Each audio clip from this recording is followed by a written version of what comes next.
Good evening. I'm Reverend Barbara Williams, and you are joining Unity of Chautauqua. This evening is our positive path for spiritual living. We have a very special guest. This is the Reverend Elizabeth Thompson, and tonight we're going to tackle one of my favorite issues, and it's how to create a drama-free zone. So just to remind you that you can sign up for our emails by going to unitychq.org. And also, if you want to know more about Unity, if you found us through our YouTube, and we also have a Facebook presence, you can, and you would like to know more about what Unity and the basis of Unity, you can go to unity.org. So now I am going to turn it over to the Reverend Elizabeth. And so glad that you are joining us from wherever you're joining us.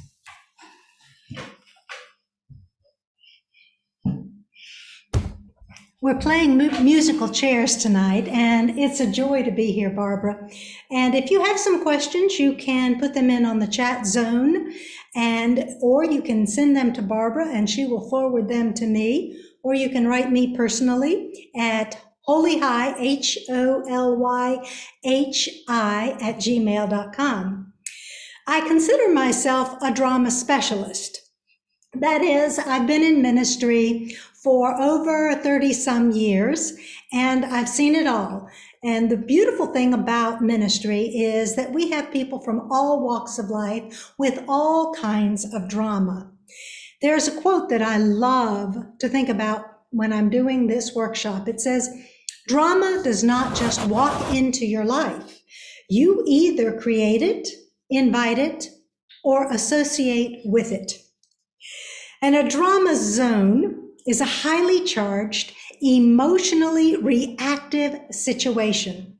It's where we feel fear, intimidation, anger, frustration, irritation, or just simply reactive as far as what is going on in our life.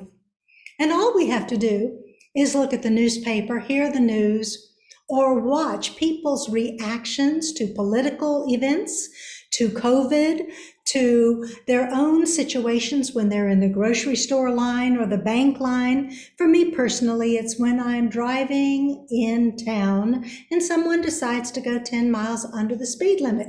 I tend to have a little bit of a dramatic flair at that point. So we would like to recognize when we get caught up. All of us would like to be able to tone down the drama, because when we are fired up with the drama of a situation from fear, intimidation, anger, resentment, we are shutting down, tamping down our creativity, tamping down our peace quotient, tamping down our ability to respond in a way that promotes healing, love, joy, freedom. So one of the things that is subtle in our dramatic zone is that we do stamp collecting. And stamp collecting is when you save up all the points and you've been calm, situation after situation, and then all of a sudden you blow your stack and you cash them all in at once. Others create a drama zone by tweeting, because the world needs to know exactly how you're feeling about whom, when, where, and justified by it. And then there is the posting. And that's the same, only you get more characters with which to describe how you're a victim or how you present yourself with a bully, as a bully. So people create their own drama. They really deserve their own karma. So I'd like for us to explore the drama zone and how we can move from it. Just check out the newspaper, check out the news, check out your own neighborhood and your own backyard. So we're going to look at some slides here while I run my mouth. And if you have any questions, of course, and you're online now, you can turn to the chat zone. But you and I can enter into the rarefied air of the drama-free zone. Pause just for a moment and think about when you might have gotten caught up in drama that really was not helpful, that really was rather painful, and ended up in results that you could have responded better. And hopefully by the end of our sharing, you'll have some tools to take with you as you move into those situations where you know that I can transcend these facts and move into the truth of who I came here to be. So in the next slide, we look and we ask, are you a drama specialist? And a drama specialist is one who, before someone has even finished sharing with you, you already have a comeback that one-ups them, that must be better. Well, I know, I remember that, but you should have been there when I did so-and-so. A drama specialist tends to take life personally. Like if they're out of that very special order in the restaurant, they went out just because they didn't like you, or taking it personally when you can't return a serve on the tennis court. That's one of my favorites. Are you a drama specialist when something relatively minor in life doesn't go your way? Do you feel compelled to make sure everybody around you knows exactly what didn't go your way, why it didn't go your way, how it could have gone your way, and perhaps you are terribly insulted because it never goes your way? Or maybe you're the drama specialist that goes, well, when something wonderful happens to you, like you win the lottery, or you get the promotion, or you ace that test in a class, do you feel the need not to only brag about your success, but to pick apart the good fortune that was just presented to you on a silver platter and point out the things that could have gone better if only the world was a just place? Well, perhaps do you often feel that you are playing to an audience? Now, I have to admit that's one of my favorites. As a minister, as a teacher, as someone who does speak online and in person from time to time, I do feel like I'm playing with an audience. And it is often difficult for me to simply be present, to simply be aware, to simply be engaged with others where they are, as they are. Why, I would venture to say that each one of us has participated, acted in, and starred in a feature role as a drama specialist. It's not necessarily a way of life that is terribly bad. It simply, again, shuts down our ability to be present in the world as a way of blessing the world. Finally, does it seem like your personal drama is in 3 acts, only all the people who you cared about are no longer paying attention? They've run out of the room screaming, probably. So as we move forward, one of the best tools that we can have is to recognize that there are people in our lives that create their own storms and then get mad when it rains. Well, we don't want to be that person, but we do often need to explore what is the payoff for fostering drama. This workshop was inspired a couple of years ago after being in my own church meetings with my staff, and every one of them seemed to have a particular drama specialty. And so I found myself wanting to draw on a piece of paper that this is a drama-free zone. People who create their own drama usually do deserve their own karma.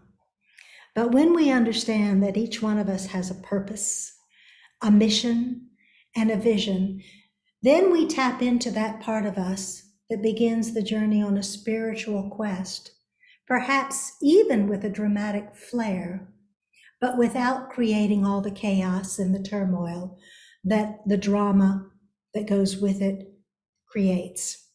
So, our task is to outgrow our own false sense of separation. We are not now, nor ever have been, separate from other people. We can outgrow that sense of illusion that we are wrong. I like to say I may not always be right, but I'm never in error when I'm willing to learn from the lessons that life presents to me. And then that favorite one of mine, evil. Have you ever considered that evil is simply live backwards?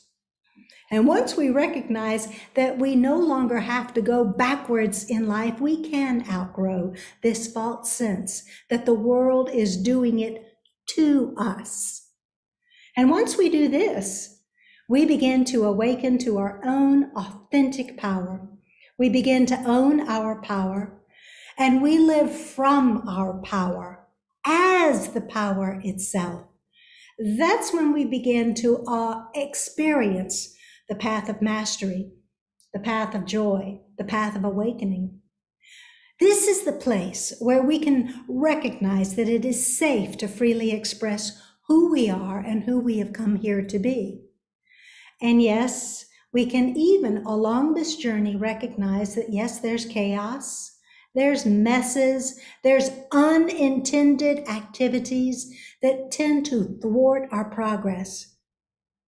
But as we meet them, centered in the truth of who we are, we can outgrow this, and we can choose to be creative in the process.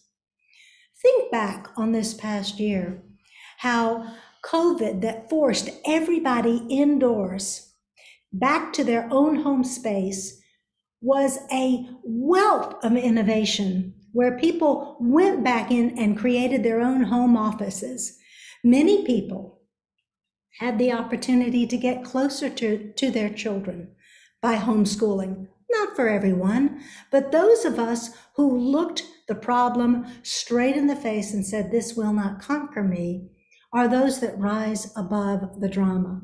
Those who wring their head and wring their hands, they are the ones that can perhaps learn to simply pause.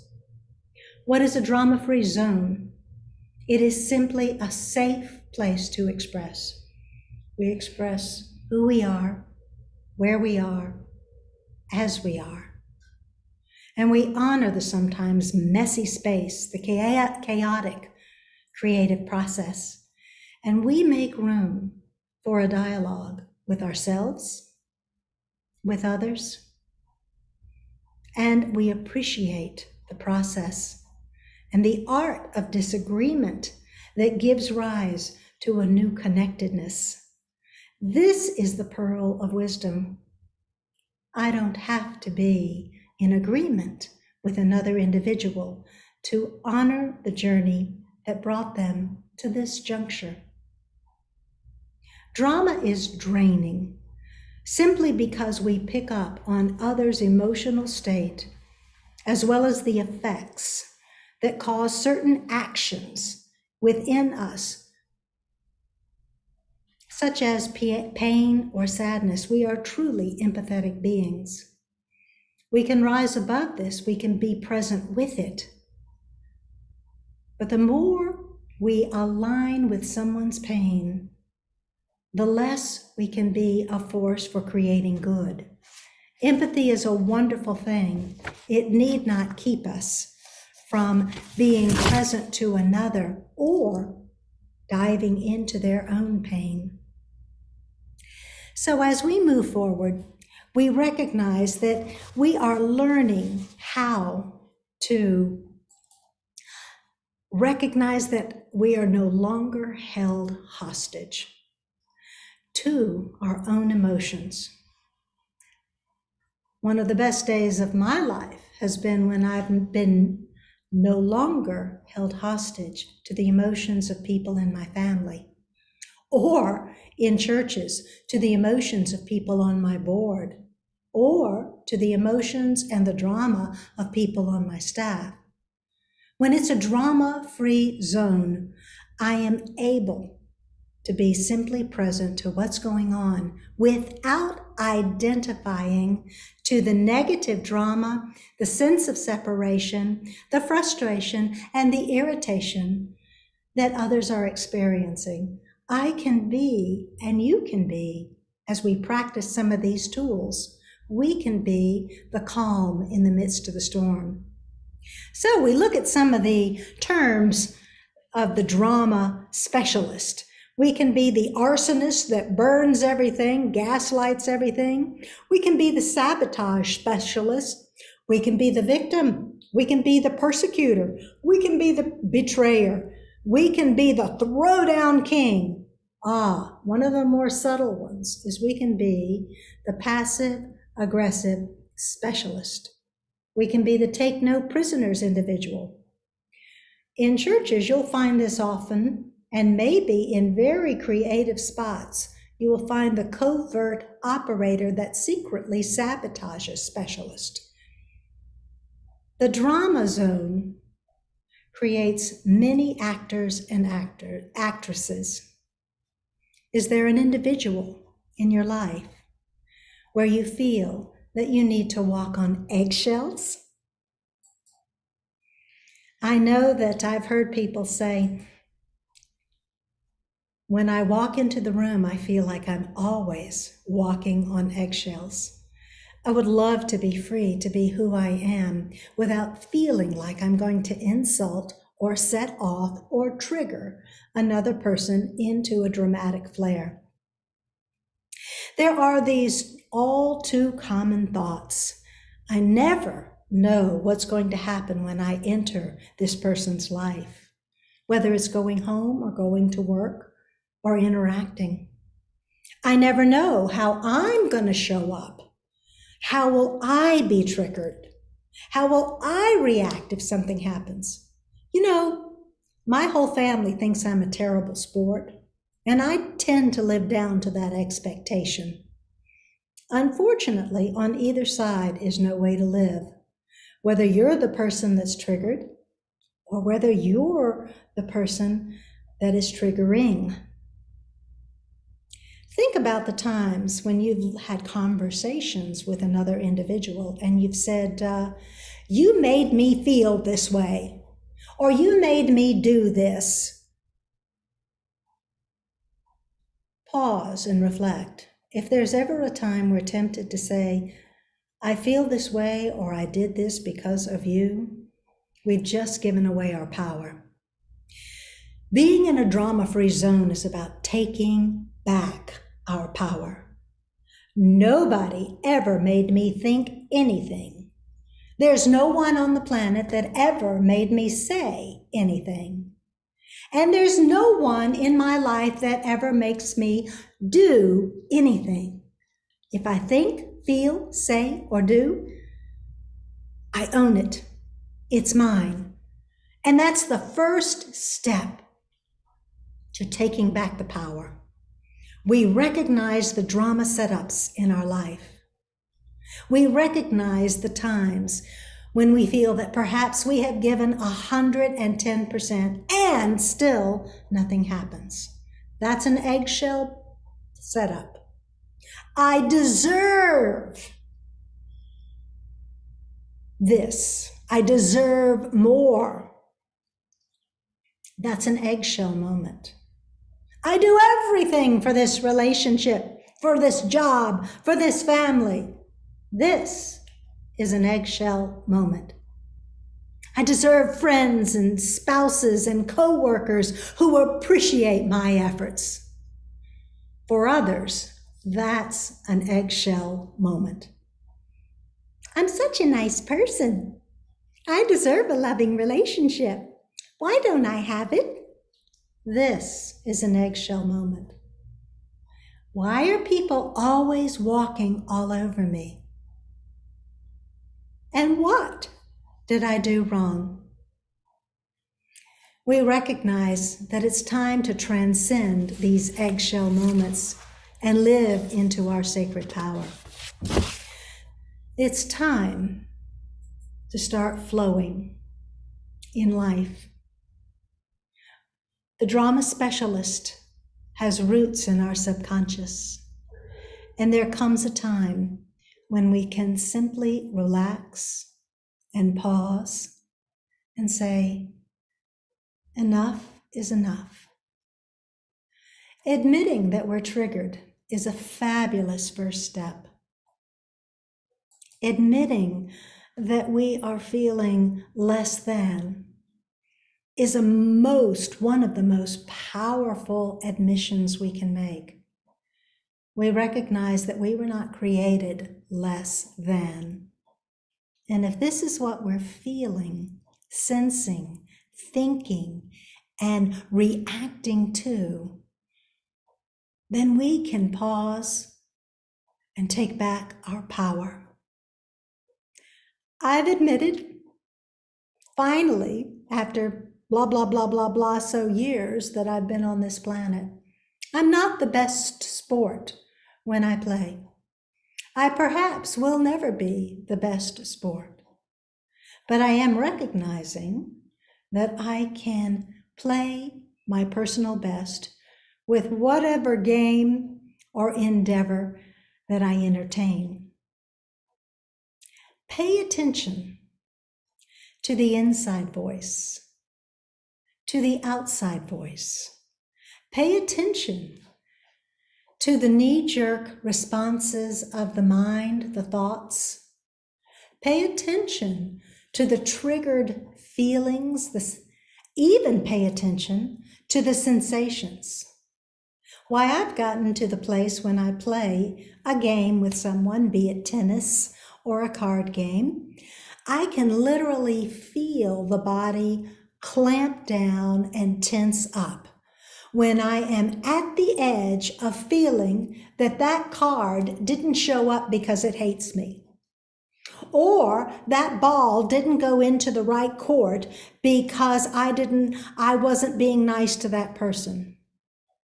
It takes work to pay attention to those inside voices. I often am now paying attention to the outside voices around me.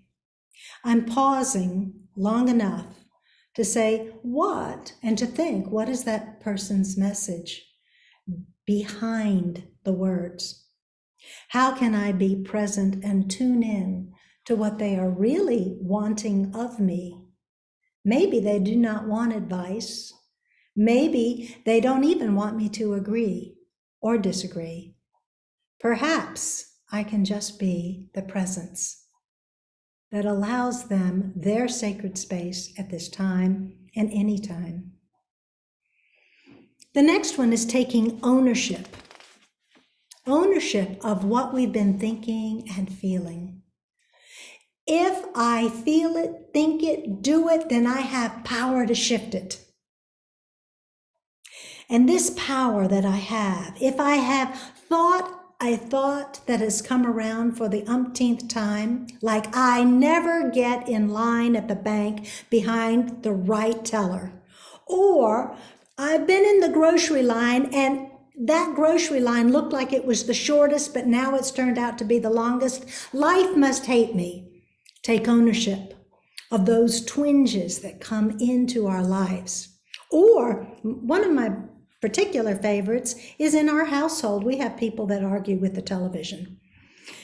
And arguing with the television and the people on television, no matter how unintentionally ignorant they may sound, really do not have the capacity to care what I think or even what I say. I take ownership of what's going on. Now we learn to discern being centered versus being bored or being boring. When we get out of the drama-free zone, or when we begin to create our drama-free zone, all of a sudden we find that life calms down. On Sunday, when I was sharing in Chautauqua as the Unity minister, I asked the very important question that I ask of myself every time I'm facing a challenge. Would it be okay if my life got better? Would it be okay if I felt freer in my life? Would it be okay if I learned to respond to those things that triggered me from a place of grace, peace, empathy, compassion.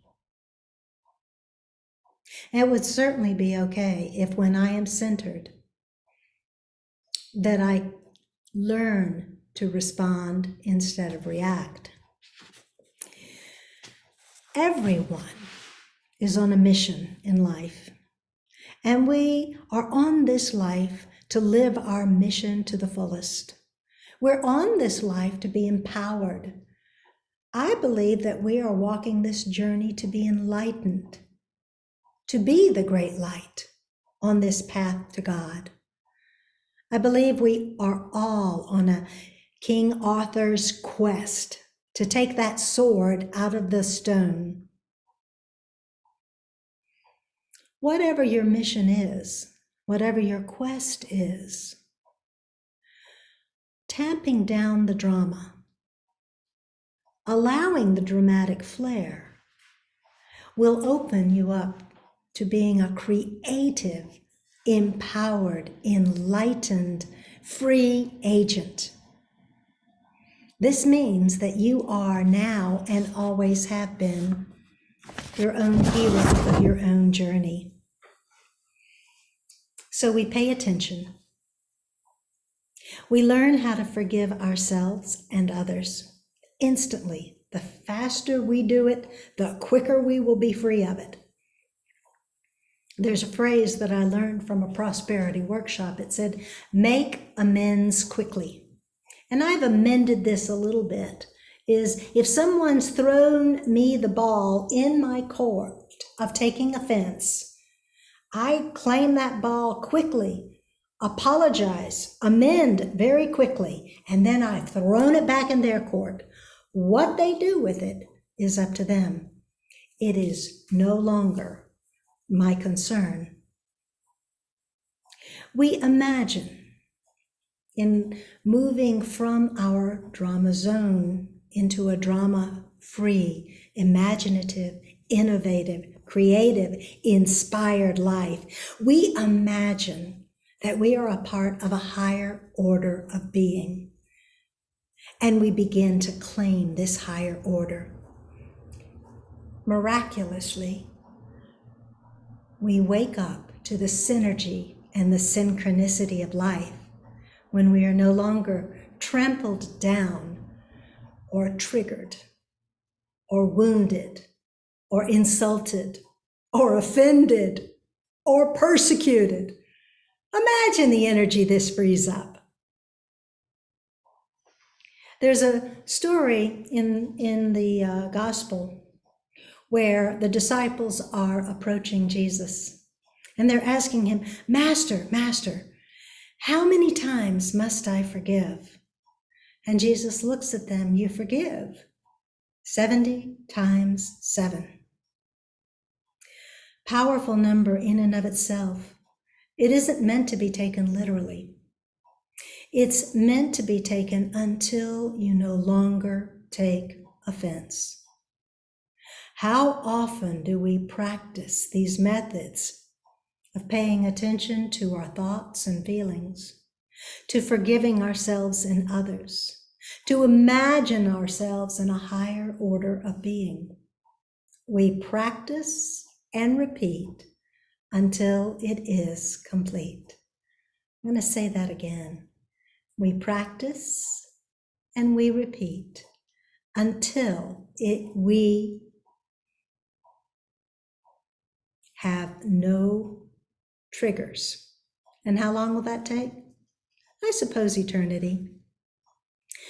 The 14th great Dalai Lama said, if you shift your focus from yourself to others, if you extend your concern to others, and cultivate the thought of caring for the well-being of others, then this will have the immediate effect of opening up your life and helping you to reach out. I said Sunday that we're all here to be the way of God in this world, and it really does not matter what our current spiritual belief is. The light, the spark, the power of the creative source is in us all, inviting us to be innovative, inviting us to step up and play our role, inviting us as the theme of this week to create a world that works for all. Becoming centered is never boring. And perhaps we've reached a time where we can pause and ask some questions and think about times that we have been triggered. And I don't know about you, Barbara, if anything I've said has triggered anything in your life. Hopefully it has. We'll have a bit of a discussion here. Oh, my goodness. Yes. First thing I thought was when you said the grocery line. Yes. I was at a grocery line just at Christmas time, and a woman had about 30 gift cards in front of me. And I don't know if you know how long that takes to process each one as my she was ice in cream. the tin? Yeah, well, she was just, let's just say it was a very long process to go through as my ice cream was melting. And so, and you could see them being apologetic. And in that time, in that moment, I went, am I practicing being the way of God? Because we have been doing with Unity of Chautauqua throughout, before the summer, we were doing Eye of the Storm and living as nothing and no one's against you. Right. And so then I realized, here's a woman that is giving to 30 people gifts. And what a blessing that was, and what a wonderful thing. And so I shifted it from what you just said, from me, right, from the Dalai Lama saying from me, to the gift of what she was creating in that moment, that her heart, I mean, she spent like $500 or something, a very large amount on all these people that meant something in her life. So that's the simple trauma things. Those are the ones, but then I've done it takes 2 years to get over the drama. Yes. Things sometimes. There have been big ones. Absolutely. I had, I guess it's my turn. I'll share one. And if anyone, Lisa, if you're watching, you can certainly pick up and ask a question. But I had one where in my family, there was estrangement between individuals. And I spent the first 3 years looking at that as if somebody was wrong in this. And that if somebody was wrong and they had wronged one of the members of my family, therefore that person must be a victim. Well, I lived in that illusion for a long time, never stopping and pausing and thinking, wow, do you suppose that this individual in my family could have done something to have created this situation? One of the things that I recommend that people do is the Ho'oponopono. And not because we're right or we're wrong, but most of the time when we get caught up in drama, that toxicity begins to fold over on itself and it spreads. Well, the beautiful part of my Unity training that I've been in for more than 30 years, eventually some of it's rubbed off, and I have been able to, for the last 7 years, almost as a nightly practice, forgive and bless and love and be grateful for one of this master teachings in my life. I would hold this situation up as one of the five big lessons of drama that have brought me into an expanded awareness of what my role is. It's not been easy, and it certainly has not been fun. Any other ideas? Well, let's see. As you mentioned, church is filled with drama. And I've shared this with some of the people that have been online before, that at the very beginning, my first 2 years of church, I thought, I am not cut out for this. Because there were a lot of drama going between people, and also some of it sent towards me. And there was a point, not only the forgiveness and prayer work, but there was a point where I let go of that drama, of even attacks towards me and attacks towards other people. And the most wonderful things happened where instead of holding so tight to a story about what they were doing, that they shouldn't have been, and this couldn't be a church doing this. Right. I decided that there was some place that I was supposed to raise myself in consciousness. And when I did, the drama dissipated in a very, very short time. Now, it took me 2 years to get to the point, my first 2 years in ministry, to get to a point. But once I learned the technique and I could see, and still in my humanity, I want to own that drama comes up. It comes up. And the only difference is now I've had enough experience so I don't have to spend 2 years. Exactly. I can remember when I first went to a church, and this was after a political election. And it was a historic election. As a matter of fact, it happened to be the first time that a Black man had been elected as president. I thought that was historic. I thought it was amazing. It didn't matter whether I voted for this individual or not. Well, as ministers, we like to get inspiration wherever we can find it. So I happen to have listened very closely to the inaugural address. And I thought that some of the things that were said were rather interesting. I'm going to just leave it at that. They were interesting, and therefore they fit into my talk at that particular Sunday. So I spoke them, and I gave credit where credit was due. I don't know if that was a mistake or not, but there were consequences, unintended consequences. So the next day I'm having a staff meeting, and this individual comes into the middle of the staff meeting and says, "You were too political." Well, friends, I had to say, no, I wasn't political. I was merely quoting what I heard. Now, perhaps today I wouldn't do that.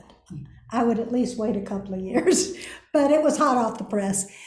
And I found that in that dramatic situation where I felt myself, number one, be attacked, number two, I was embarrassed, number three, my credibility in front of my staff was being questioned, and my authority. So I decided to pause and center in. And I believe that all of us have to do this at some point and say, and I looked the man in the eyes and I said, "I stand by every word I said, and you are free to disagree. And I thank you for bringing that to my attention."